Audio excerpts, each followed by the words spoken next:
నమస్కారం metro news కి స్వాగతం. ముందుగా ముఖ్యాంశాలు.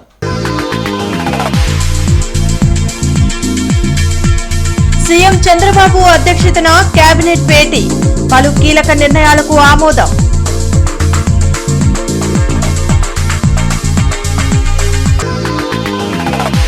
కోలాహలంగా తూర్పు మినీ మహానాడు కార్యక్రమం. వచ్చే ఎన్నికల్లో కూడా టీడీపీకి అధికారం ఇస్తే అమెరికాలాగా అభివృద్ధి చేస్తాం, కేంద్ర మంత్రి పెమ్మసాని వ్యాఖ్యలు.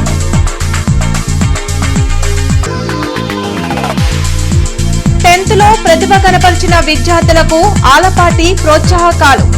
స్కాలర్షిప్లను పంపిణీ చేసిన కేంద్ర మంత్రి పెమ్మసాని, ఎమ్మెల్యే నసీర్.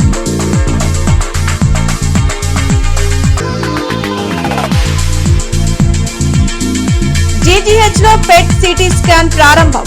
క్యాన్సర్ రోగులకు నాణ్యమైన వైద్య సేవలు అందిస్తామని పెమ్మసాని వెల్లడి.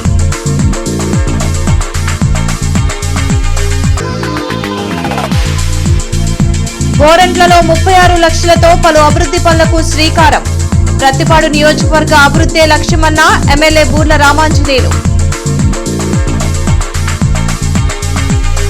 అమరావతిలో జరిగిన ఏపీ కేబినెట్ సమావేశంలో రాష్ట్ర పారిశ్రామిక అభివృద్ధి, ఎంఎస్ఎంఈల ప్రోత్సాహం, పెట్టుబడుల ఆకర్షణకు సంబంధించి పలు కీలక నిర్ణయాలు తీసుకున్నట్లు మంత్రి పార్థసారథి వెల్లడించారు. కేబినెట్ నిర్ణయాలపై మంత్రి పార్థసారథి మీడియాతో మాట్లాడారు. రాష్ట్రంలో పరిశ్రమల విస్తరణకు ప్రభుత్వం ప్రత్యేక దృష్టి సారించిందన్నారు. రాష్ట్రంలో సూక్ష్మ, చిన్న, మధ్యతరహా పరిశ్రమల అభివృద్ధికి ఏపీ ఎస్ఎంఈఎక్స్ ఏర్పాటు చేయాలని ప్రభుత్వం నిర్ణయించినట్లు తెలిపారు. ఈ మేరకు రాష్ట్ర స్థాయి టాస్క్ ఫోర్స్ను ఏర్పాటు చేసినట్లు వెల్లడించారు. జాతీయ స్థాయిలో పెట్టుబడులను ఆకర్షించేలా ఏపీ ఇండస్ట్రియల్ డెవలప్మెంట్ పాలసీ 2024కు మంత్రిమండలి ఆమోదం తెలిపిందన్నారు. తిరుపతి జిల్లాలో గ్రీన్ఫీల్డ్ మోటార్ సైకిల్ తయారీ కర్మాగారం స్థాపనకు రాయల్ ఎన్ఫీల్డ్ కు ప్రత్యేక ప్రోత్సాహకాలు మంజూరు చేసినట్లు వెల్లడించారు. రాష్ట్రంలో భారీ పెట్టుబడులు తీసుకురావడంలో సీఎం చంద్రబాబు నాయుడు నాయకత్వం కీలకమని మంత్రి పార్థసారథి పేర్కొన్నారు. పరిశ్రమలకు అనుకూల వాతావరణం కల్పించడం వల్లే దేశవ్యాప్తంగా పెట్టుబడిదారులు ఆంధ్రప్రదేశ్ వైపు చూస్తున్నారని అన్నారు. మరో 279 పోస్టులు ఉన్నత విద్యాశాఖకు 2 అనుమతులు ఇవ్వడానికి మంత్రిమండలి ఆమోదం తెలిపింది. ఫైనాన్స్ శాఖ ముందు అంగీకారం ఇచ్చిన నేపథ్యంలో జాబ్ క్యాలెండర్లో భాగంగా బ్యాక్లాగ్ ఫ్యాకల్టీ ఖాళీలను నేరు నియామకం ద్వారా భర్తీ చేయడానికి అనుమతి. మొత్తం ఎస్సీ, ఎస్టీ, బీసీలకి 279 పోస్టులు డైరెక్ట్ రిక్రూట్మెంట్ ద్వారా ఇవ్వబడుతుందని చెప్పేసి మనం చేస్తాను. ఇందాక చెప్పాం, సాధారణ పరిపాలన శాఖ ప్రపంచవ్యాప్త అనిశ్చితులు మరియు సప్లై చైన్ అంతరాయాల నేపథ్యంలో వనరుల సంరక్షణ మరియు స్వావలంబన కోసం రాష్ట్ర కార్యాచరణ ప్రణాళికకు మంత్రిమండలి ఆమోదం తెలిపింది. గౌరవనీయ ప్రధానమంత్రి నేషనల్ ఫస్ట్ పిలుపుకు అనుగుణంగా ఈ ప్రణాళిక రూపొందబడింది. అంటే ఏంటంటే ఇందాక నేను మీ అందరూ కూడా చెప్పాను, నేను ఖర్చు తగ్గించుకోవటానికి మనందరం కూడా ప్రజాప్రతినిధుల దగ్గర నుండి మంత్రుల దగ్గర నుండి. పొన్నూరులో జరిగిన మినీ మహానాడు కార్యక్రమానికి కేంద్ర సహాయ మంత్రి పెమ్మసాని చంద్రశేఖర్ ముఖ్య అతిథిగా హాజరయ్యారు. తూర్పు నియోజకవర్గ ఎమ్మెల్యే నసీర్ అహ్మద్ ఆధ్వర్యంలో తెలుగుదేశం పార్టీ మినీ మహానాడు కార్యక్రమం కోలాహలంగా జరిగింది. ఈ సందర్భంగా ఎమ్మెల్యే నసీర్ అహ్మద్ మాట్లాడుతూ పార్టీ అధినేత చంద్రబాబు నాయుడు ఆదేశాల మేరకు ఈ మినీ మహానాడు కార్యక్రమం ఏర్పాటు చేశామని చెప్పారు. పార్టీని మరింత బలోపేతం చేసేందుకు ప్రతి కార్యకర్త కృషి చేయాలని కోరారు. రాష్ట్ర అభివృద్ధి కోసం చంద్రబాబు నాయుడు, మంత్రి లోకేష్ ఎన్నో సంస్కరణలు తెచ్చారని తెలిపారు. ఈ కార్యక్రమంలో ఏపీ ఐడీసీ చైర్మన్ డేగల ప్రభాకర్, మాజీ ఎమ్మెల్యే నంబూరు సుబ్బాని, దాసరి రాజా మాస్టర్, చిత్తాబత్తిని చిట్టిబాబు, సజీలా, గౌస్, తిరువళ్లూరి పద్మావతి, ఇతర టీడీపీ ముఖ్య నాయకులు పాల్గొన్నారు. ఈరోజు మనం ఈ పండుగ జరుపుకుంటున్నాం కాబట్టి మీ అందరూ కూడా ఒక చోట విచ్చేశారు కాబట్టి ఈ నియోజకవర్గంలో శాసనసభ్యుడిగా మీరందరూ సహకారంతో పార్టీ ఆదేశాల మేరకు శాసనసభ్యుడిగా గెలుపొందడం జరిగింది. గెలిచినటువంటి 18 నెలల కాలంలో గతంలో ఉన్నటువంటి శాసనసభ్యులు ఎంతవరకు చేశారు, మనం ఏ విధంగా పనిచేస్తా ఉన్నాం అనేటువంటి విషయాన్ని ఇక్కడ ఉన్నటువంటి ప్రతి ఒక్క కార్యకర్త కూడా ఒక్కసారి ఆలోచించాల్సినటువంటి అవసరం ఉంది. ప్రతి ఒక్కరిని కూడా ఏ డివిజన్లో ఎటువంటి సమస్యలు ఉన్నాయి, ప్రతి ఒక్క డివిజన్ కూడా సందర్శించడం, ఆ ప్రాంతంలో ఉన్నటువంటి కార్యకర్తల మనోభావాలు తగినట్టు ప్రతి ఒక్క అభివృద్ధి కార్యక్రమాన్ని ముందుకు తీసుకొని తీసుకుని వెళ్ళడం, అంతేకాకుండా ఒక పక్కన ప్రభుత్వం వచ్చేటువంటి సంక్షేమ కార్యక్రమం. వచ్చే ఎన్నికల్లో కూడా తెలుగుదేశం పార్టీకి అధికారం ఇస్తే గుంటూరు నగరాన్ని అమెరికా స్థాయిలో అభివృద్ధి చేస్తామని కేంద్ర సహాయ మంత్రి పెమ్మసాని చంద్రశేఖర్ ధీమా వ్యక్తం చేశారు. పొన్నూరు రోడ్లో జరిగిన మినీ మహానాడు కార్యక్రమానికి మంత్రి పెమ్మసాని చంద్రశేఖర్, జిల్లా అధ్యక్షులు పిల్లి మాణిక్యారావు, భాష్యం రామకృష్ణ, మద్దిరాల మేనీ, అబ్బూరి మల్లి హాజరయ్యారు. ఈ సందర్భంగా మంత్రి పెమ్మసాని మాట్లాడుతూ పేద, బడుగు, బలహీన వర్గాల అభివృద్ధి కోసం పుట్టిన పార్టీ తెలుగుదేశం పార్టీ అన్నారు. 40 సంవత్సరాలుగా తెలుగుదేశం పార్టీని చంద్రబాబు నాయుడు నిబద్ధతతో నడిపిస్తున్నారని చెప్పారు. కార్యకర్తలకు నిరంతరం అందుబాటులో ఉండి వారికి సహాయపడే ఏకైక పార్టీ తెలుగుదేశం పార్టీ అన్నారు. జగన్ పాలనలో ప్రజా వ్యతిరేక సంస్కృతి పెరిగిందని ఆరోపించారు. తూర్పు నియోజకవర్గం అన్ని విధాల అభివృద్ధిలో ముందుకు దూసుకువెళ్తుందని ఎమ్మెల్యే నసీర్ అహ్మద్ వెల్లడించారు. పార్టీ స్థాపించిన 9 నెలల్లోనే పార్టీని అధికారంలోకి తెచ్చిన గొప్ప నాయకులు ఎన్టీఆర్ అని జిల్లా అధ్యక్షులు పిల్లి మాణిక్యారావు కొనియాడారు. ఈ విధంగా 40-45 సంవత్సరాలుగా అంటే ఏ రీజనల్ పార్టీ లేనటువంటి విధంగా ఈరోజు ఉంది అంటే దానికి కారణం ఆ రోజు వేసినటువంటి ఆ విత్తనం, ఆ ఆశయాలని మీ అందరికీ నేను తెలియజేసుకుంటా ఉన్నా. అదేవిధంగా ఈరోజు గౌరవ ముఖ్యమంత్రి గారు ఇన్ని సంవత్సరాలు రాజకీయ జీవితంలో ఉన్నా కూడా ఎప్పటికీ పోరు లేకుండా ఇప్పటికీ కూడా అందరికంటే ఎక్కువగా పనిచేసే విధానం, ఈ రాష్ట్రంలో తెలుగు ప్రజల జీవితాల్లో వారు ముద్ర ఉండాలనేటువంటి చేసేటువంటి విధానం. అదేవిధంగా మరి నారా లోకేష్ గారు కూడా ఈరోజు తీసుకొని ఆయన కూడా ఏవైతే హామీలు ఇచ్చారో ఈ రాష్ట్రంలో ఉద్యోగాల గురించి కానీ ఎక్కడెక్కడ లేని అంటే దాదాపు 25% ఇన్వెస్ట్మెంట్స్ మన ఆంధ్ర రాష్ట్రానికి వస్తాం. తెలుగుదేశం పార్టీ కార్యకర్తల్ని, నాయకుల్ని తయారు చేసేటువంటి పెద్ద కర్మాగారం, పెద్ద పరిశ్రమ. ఈ పార్టీలో పనిచేసేటువంటి వాళ్ళు చాలా గొప్ప స్థాయికి వెళ్ళినటువంటి వాళ్ళు ఉన్నారు. ఈ పార్టీ పెట్టిన విధానం 2 మాటల్లో చెప్తాను.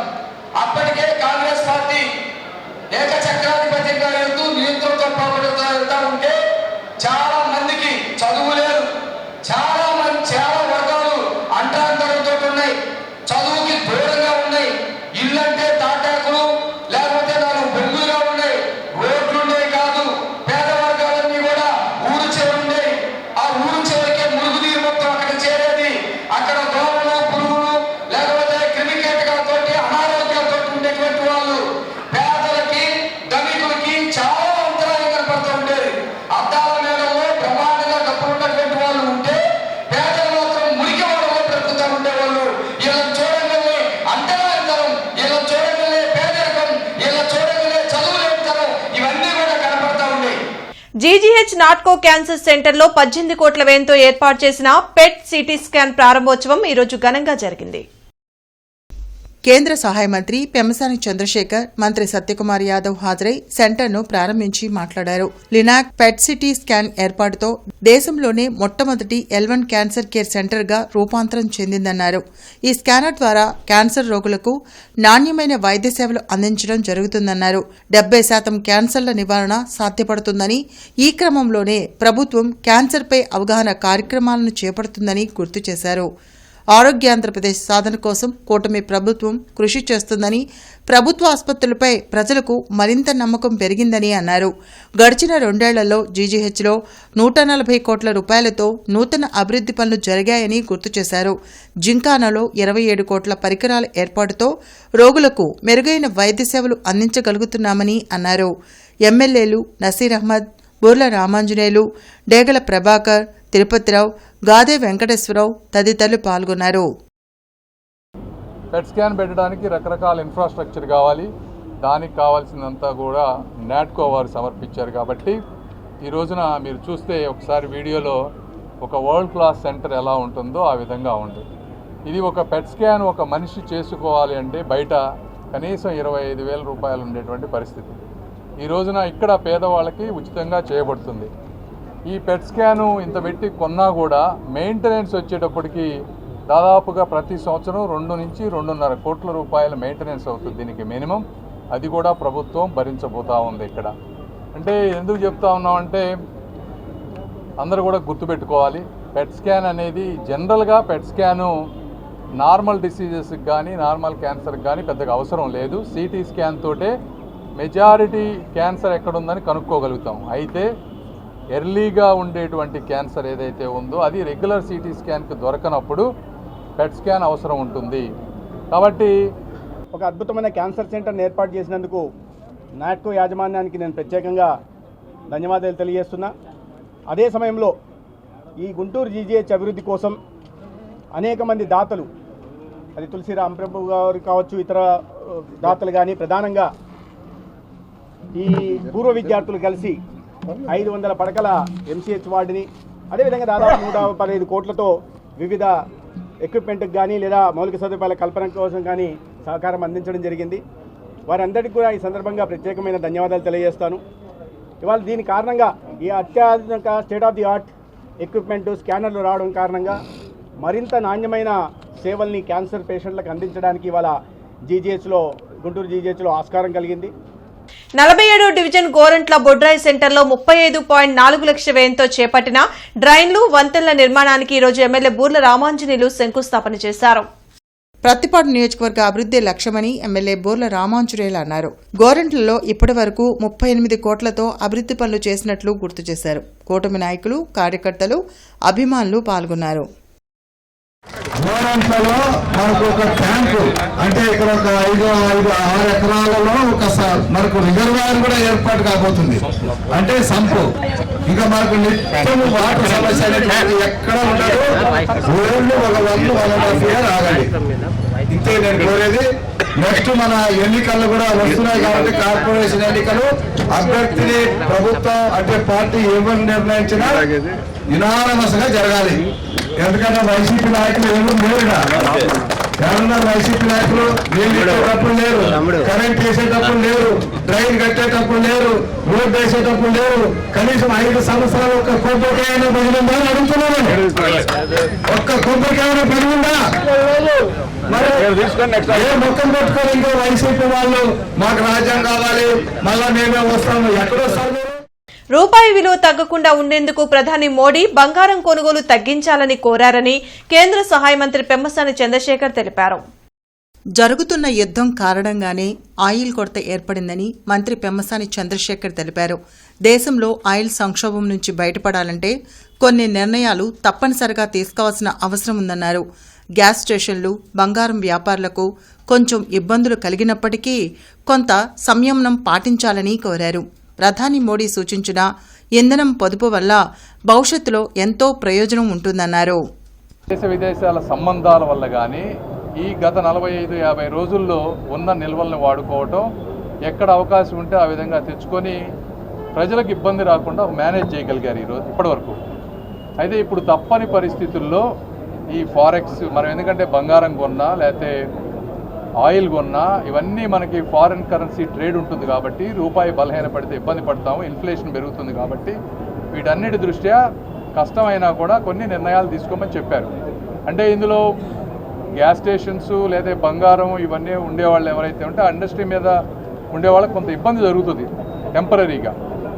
అయితే తప్పని పరిస్థితి, అంటే ఎప్పుడు ఇక ఆఖరి ఏమీ చేయలేనటువంటి స్థితిలో ఈ విధంగా చేయాల్సి వచ్చింది.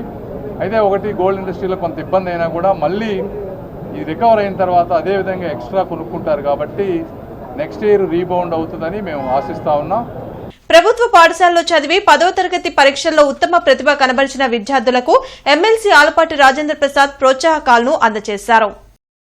జైబేరి కార్యక్రమం కింద 10వ తరగతిలో మెరిట్ సాధించిన విద్యార్థులు, తల్లిదండ్రులకు, గురువులకు ఎమ్మెల్సీ ఆలపాటి రాజేంద్ర ప్రసాద్ ఆధ్వర్యంలో సన్మాన కార్యక్రమం జరిగింది. ఈ కార్యక్రమానికి కేంద్ర సహాయ మంత్రి పెమ్మసాని చంద్రశేఖర్, ఎమ్మెల్యే నసీర్ అహ్మద్ ముఖ్య అతిథులుగా హాజరయ్యారు. ఈ సందర్భంగా వారు మాట్లాడుతూ 10వ తరగతి పరీక్షల్లో అత్యధిక మార్కులు సాధించిన విద్యార్థులకు ఎమ్మెల్సీ ఆలపాటి రాజేంద్ర ప్రసాద్ ప్రోత్సాహం కింద కొంత ఆర్థిక సహాయం చేయడం అభినందనీయమన్నారు. విద్యాశాఖ మంత్రి లోకేష్ విద్యా వ్యవస్థలో పెనుమార్పులు తీసుకురాబట్టే ప్రభుత్వ పాఠశాలల విద్యార్థులు ఉత్తమ ప్రతిభ కనబరిచారని అన్నారు. అనంతరం జిల్లా స్థాయి పాఠశాలల్లో అత్యధిక మార్కులు సాధించిన విద్యార్థులకు మంత్రి పెమ్మసాని చేతుల మీదుగా ప్రోత్సాహకాలు అందించారు. ఈ కార్యక్రమంలో జిల్లా అధ్యక్షులు పిల్లి మాణిక్యారావు, పోతినేని శ్రీనివాస్, మాజీ ఎమ్మెల్సీలు అశోక్ బాబు, ఏఎస్ రామకృష్ణ, జిల్లా విద్యాశాఖ అధికారులు పాల్గొన్నారు. కొంతమంది పేదరికంలో ఉండొచ్చు, కొంతమంది మధ్యతరగతి వాళ్ళు ఉండొచ్చు. ఇప్పుడు వచ్చిన అవకాశాన్ని అందిపుచ్చుకోండి. మేము కూడా చాలా పేదరికం నుంచి వచ్చినటువంటి వ్యక్తులం. ఎక్కడి వరకు వెళ్ళగలం అనేది మీ ఊహకు కూడా అందదు. మీరు అదే పనిగా కష్టపడతా ఒక క్యారెక్టర్ని బిల్డ్ చేసుకొని ఒక సిస్టమేటిక్గా ఇప్పుడు ఏ విధంగా సాధించారో ఆ విధంగా ముందుకు వెళ్తే ప్రపంచంలో సాధించలేనిది ఏమీ లేదు. ఒక నరేంద్ర మోదీ గారు కానీ, అమెరికాలో ఉండే బరాక్ ఒబామా గారు కానీ, ఇట్లా నారా చంద్రబాబు నాయుడు, వీళ్ళందరూ కూడా ఒక సాధారణ వ్యక్తిగత జీవితం నుంచి వచ్చినటువంటి వ్యక్తులే. ఒక జీవిత కాలంలో ఒక ప్రధానమంత్రి కావచ్చు, ఒక చీఫ్ మినిస్టర్ కావచ్చు, ఒక చీఫ్ జస్టిస్ కావచ్చు, ఎన్నో లేకపోతే ఒక కంపెనీకి సీఈఓలు కావచ్చు. అలాంటి ఈరోజు ప్రభుత్వ పాఠశాల అంటే వీధి బడి కాదు, మన విధి రాతను మార్చే తల్లి బడి అని చెప్పి నిరూపించిన మా చిన్నారులందరికీ కూడా ఇప్పుడు సార్ చెప్పినట్టు చిన్ని సత్కారం. ఈ చిన్ని సత్కారాన్ని మీరు గొప్ప ప్రేరణగా తీసుకుని మీరు మంచి భవిష్యత్తులోకి రావాలని చెప్పేసి ఒక్క చిన్న విషయం చెప్పదలుచుకున్నాను. నేను కూడా మరి అందరూ పెద్దలందరూ మాట్లాడారు. విజనరీ ఉన్నటువంటి ఒక నాయకత్వం రాష్ట్రానికి ఉంటే ఎటువంటి ఫలితాలు మనం చూస్తాము అన్నదానికి ఇది ఒక ఉదాహరణ. ఒక విజనరీ తండ్రికి బిడ్డగా జన్మించడం నారా లోకేష్ బాబు చేసుకున్న అదృష్టమని అందరూ అనుకుంటారు. కాదు, నారా లోకేష్ బాబు గారు జన్మించడమే నారా చంద్రబాబు నాయుడు గారు అదృష్టం. తమ కాన్వాయ్లో ఉపయోగించే వాహనాల సంఖ్యను కుదించాలని CM Chandrababu deputy CM Pawan Kalyan నిర్ణయించారు. పర్యటనలో 50%కు పైగా వాహనాల సంఖ్యను తగ్గించాలని అధికారులను ఆదేశించారు. ప్రధాని మోడీ పొదుపు సూచనలో భాగంగా ఈ నిర్ణయం తీసుకున్నారు. 11 వాహనాలతో ఉన్న సీఎం కాన్వాయ్ ఇప్పుడు 4 వాహనాలకు పరిమితమైంది. సచివాలయంలో నిర్వహించిన కేబినెట్ సమావేశంకు ముఖ్యమంత్రి చంద్రబాబు 4 వాహనాల కాన్వాయ్తోనే వచ్చారు. విద్యార్థుల జీవితాలతో చెలగాటమాడుతున్న నీట్ పరీక్షా పత్రాల లీకులో ప్రధాన సూత్రధారులు బీజేపీ వారేనని PCC working president Mastan Vali ఆరోపించారు. పొన్నూరు రోడ్డులోని తన కార్యాలయంలో PCC working president Mastan Vali మీడియాతో మాట్లాడారు. ముందస్తు జాగ్రత్తలు తీసుకోకుండా మోడీ ప్రభుత్వం పెట్రోల్, డీజిల్ పొదుపు చేయాలని దేశ ప్రజలకు పిలుపునివ్వడం విడ్డూరంగా ఉందన్నారు. రాహుల్ గాంధీ ఈ పరిస్థితి వస్తుందని ముందుగానే హెచ్చరించారన్నారు. తన మంది మార్బలం బంగారం నిల్వలు పెంచుకునేందుకు మోడీ బంగారం కొనవద్దని దేశ ప్రజలకు పిలుపునిచ్చారని ధ్వజమెత్తారు. ఈ దేశం అన్ని రంగాల్లో ముందుకు వెళ్లాలంటే కేవలం కాంగ్రెస్ పార్టీ వల్లనే సాధ్యమవుతుందన్నారు. రాహుల్ గాంధీ గారు మొదటి నుంచి చెప్తున్నాడు, మార్చిలోనే హెచ్చరించాడు, దేశానికి చాలా ఇబ్బందికర పరిస్థితి రాబోతా ఉంది, ఆర్థికపరమైన ఇబ్బంది రాబోతా ఉందని చెప్పి మార్చిలో హెచ్చరిస్తే ఈయన ఇవాళ పూర్తిగా దేశాన్ని ఆర్థిక పరంగా చితగ్గొట్టేశాడు.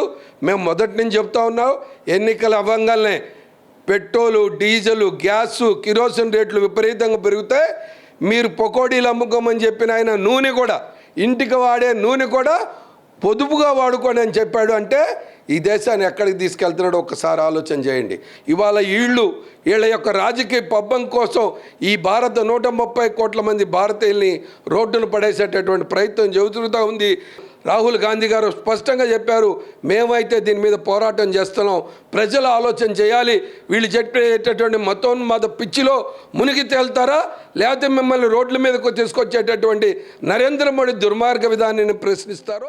దేశ క్రైస్తవులకు ఎస్సీ గుర్తింపు కల్పించాలని డిమాండ్ చేస్తూ మే 20న గుంటూరులోని ఎల్ఎం స్కూల్ గ్రౌండ్స్ లో బహిరంగ సభ జరగనుంది.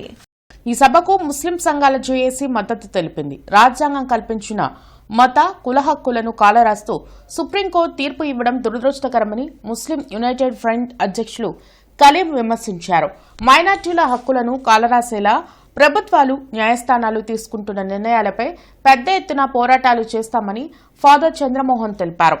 ఇప్పటి నుండే దీని మీద మనం ఎస్సీ, ఎస్టీ, బీసీ, మైనారిటీ ఈ వర్గాలు ఏవైతే ఉన్నాయో ఇప్పటి నుండే మనం సంఘటితం అయ్యి ఐక్యతగా ఈ యొక్క సమస్య మీద పనిచేయాలనేటువంటి ఒక మంచి దృక్పథంతో రేపు జరగనున్న మే 20వ తారీఖు జరగనున్నటువంటి ఏదైతే బహిరంగ సభ ఉందో ఆ సభలో వీటన్నిటి గురించి కూడా కూలంకుషంగా చర్చించేందుకు, దాని మీద మాట్లాడేందుకు పెద్దలు వస్తూ ఉన్నారు.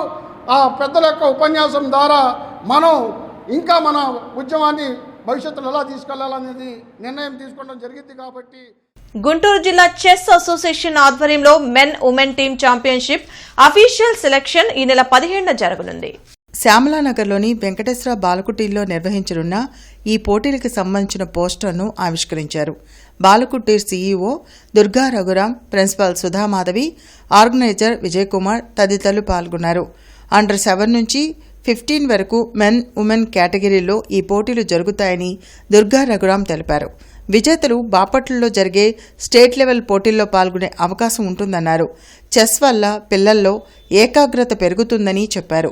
రిజిస్ట్రేషన్ కోసం విజయ్ కుమార్ను సంప్రదించాలని సూచించారు. ఈ కార్యక్రమంలో గుంటూరు జిల్లా చెస్ అసోసియేషన్ ప్రెసిడెంట్ రవీంద్రరాజు పాల్గొన్నారు.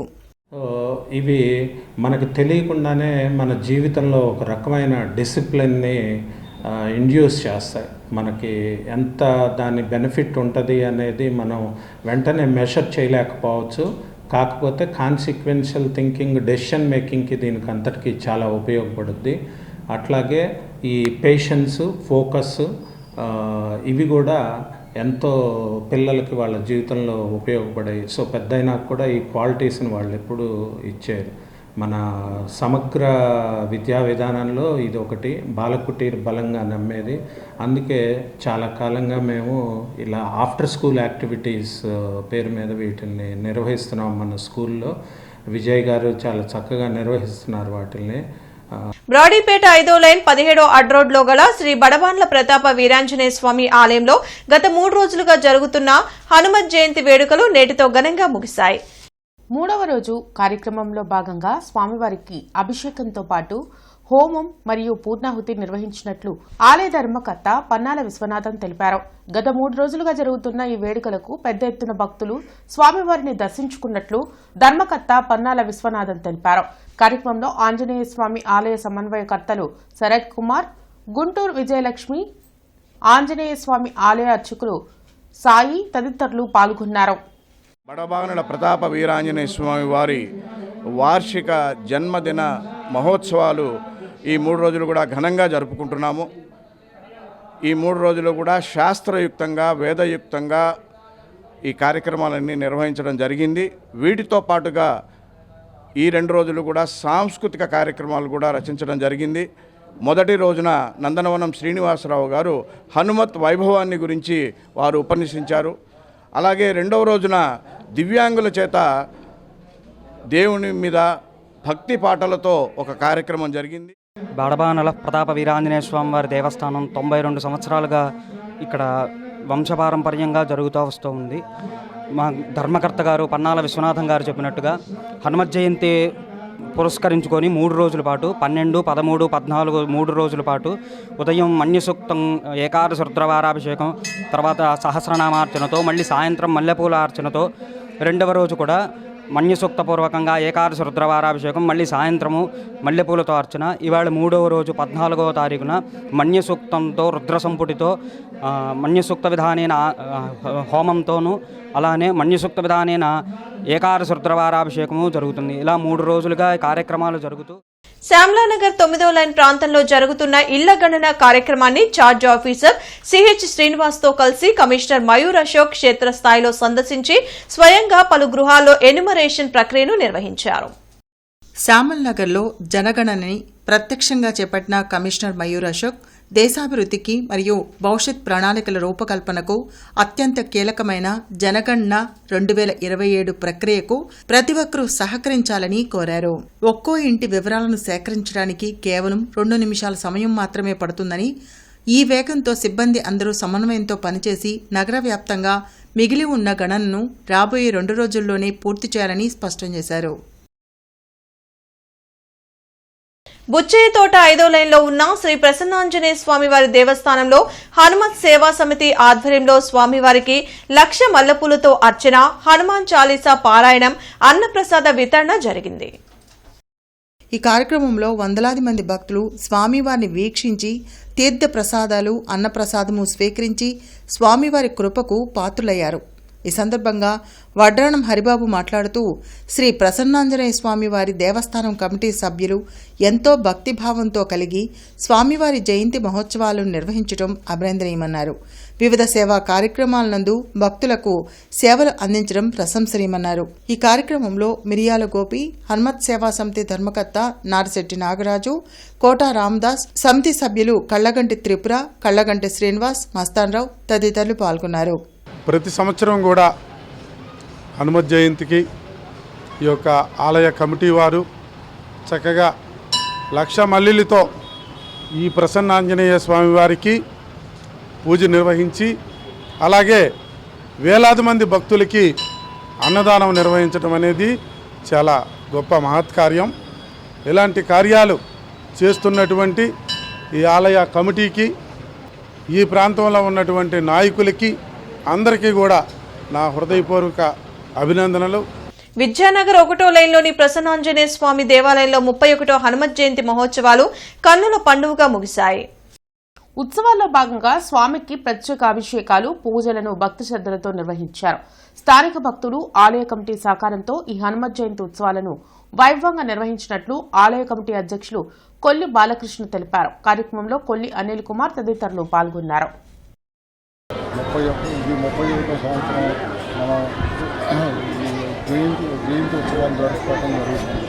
అలాగే లోకల్లో ఉన్న ప్రజలందరూ పూర్తిగా సహాయ సహకారాలు, ఇక్కడ ఉన్న కమిటీ వాళ్ళు కానీ, అర్చక స్వామి కానీ, కుటుంబ సభ్యులు కానీ అందరూ ఈ 5 రోజులు వాతావరణానికి ఎటువంటి ఇబ్బందులు వచ్చినా సరే ఎదుర్కొని స్వామివారి పూజలు నిమగ్నం అయిపోయారు. కాబట్టి ఇలాగే ముందు కూడా జరగాలని ఆ భగవంతుని కోరుకుంటూ, పైగా ఇప్పుడు మొన్న 10వ తారీఖు నుంచి వినాయకుడి పూజతో స్టార్ట్ అయ్యి 2వ రోజు సుబ్రహ్మణ్య స్వామి వారి అభిషేక కార్యక్రమాలు, 12వ తారీఖు మొన్న హనుమత్ జయంతి రోజున భారీగా ఆ రోజు హనుమాన్ చాలీసా, స్వామివారి అభిషేక కార్యక్రమాలు, ఆకుపూజ కార్యక్రమాలతో మొన్న నిన్న స్వామివారిని విద్యానగర్ పురవీధుల్లో 13వ తారీఖున సువత్సల సమేత శ్రీ ప్రసన్నాంజనేయ స్వామివారిని గ్రామ ఊరేగింపు నిర్వహించడం జరిగింది.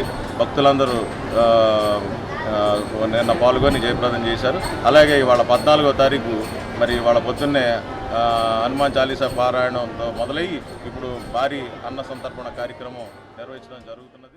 విద్యానగర్ 1వ లైన్ నందు నిర్వహించిన శ్రీ ప్రసన్నాంజనేయ స్వామివారి 31వ హనుమాన్ జయంతి మహోత్సవాలకు పశ్చిమ ఎమ్మెల్యే గళ్ల మాధవి ముఖ్య అతిథిగా హాజరయ్యారు. ఈ సందర్భంగా ఎమ్మెల్యే స్వామివారిని దర్శించుకుని ప్రత్యేక పూజలు నిర్వహించారు. ఆలయ అర్చకులు వేద మంత్రోచ్చారణల మధ్య తీర్థ ప్రసాదాలు అందజేసి ఆశీర్వదించారు. బులెటిన్ ముగించే ముందు ముఖ్యాంశాలు మరోసారి.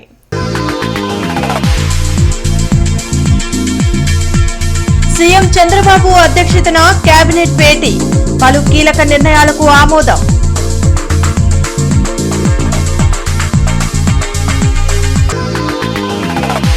కోలాహలంగా తూర్పు మినీ మహానాడు కార్యక్రమం. వచ్చే ఎన్నికల్లో కూడా టీడీపీకి అధికారం ఇస్తే అమెరికాలాగా అభివృద్ధి చేస్తాం, కేంద్ర మంత్రి పెమ్మసాని వ్యాఖ్యలు.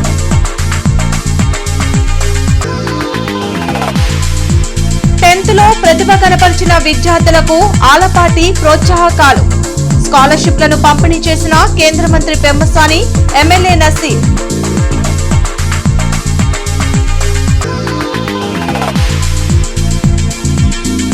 జీజీహెచ్లో పెట్ సిటీ స్కాన్ ప్రారంభం. క్యాన్సర్ రోగులకు నాణ్యమైన వైద్య సేవలు అందిస్తామని పెమ్మసాని వెల్లడి.